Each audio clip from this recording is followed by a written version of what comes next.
Youngsters అందరికీ ఒక చిన్న ఐడియా, మీరు రెబల్ అని ఫీల్ అయితే ఇది మీకోసం. జీవితం చూస్తే చిన్నదిగా ఉంది, ప్రపంచం చూస్తే చాలా పెద్దదిగా ఉంది. ఈ ప్లానెట్ ని ఎక్స్ప్లోర్ చేయడం కంటే బ్యూటిఫుల్ థింగ్ మరొకట్లేదు. ఈ లైఫ్ ని ఎంజాయ్ చేయాలనుకుంటే 20 ఏళ్ల దాకా బాగా చదువుకోండి, పెళ్లి చేసుకోవడం మానేయండి, ఎలాంటి రిలేషన్స్ పెట్టుకోవద్దు, లవ్ అఫైర్స్ కోసం టైం వేస్ట్ చేయొద్దు. ఆ తర్వాత మీకు ఇష్టమైన ప్రొఫెషన్ తీసుకుని పనిచేయడం మొదలు పెట్టండి. ఆ రోజు నుండి కరెక్ట్ గా 20 ఏళ్లు కష్టపడండి. ఏ రోజు వేస్ట్ చేయొద్దు. కంపెనీ పెడతారా, బిజినెస్ చేస్తారా, మీ ఇష్టం. మీకు ఎంత దమ్ము ఉంటే అంత కోట్లు కోట్లు సంపాదించండి. 40 తర్వాత మీరు పని చేయకూడదు, ట్రావెల్ చేయండి, అదే మీ పని. దేశాలన్నీ తిరగండి. ఎవడన్నా అడిగితే ట్రావెలింగ్ ఇస్ మై ప్రొఫెషన్ అని చెప్పండి. Travel like a monk, but rich monk.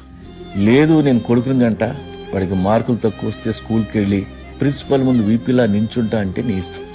ఎవరో ఒకరు ఇది ట్రై చేస్తారన్న నమ్మకం మీలో ఎవరైనా ఇది అచీవ్ చేస్తే నేను చాలా హ్యాపీగా ఫీల్ అవుతాను. అమ్మాయిలు గాని అబ్బాయిలు గాని మీకు దమ్ము ఉంటే ఇది ట్రై చేయండి. ఎన్నో దేశాలు ఉన్నాయి. Go and explore everything. ఉమ్మేయండి, రిచ్ మాంక్ లో బతకండి.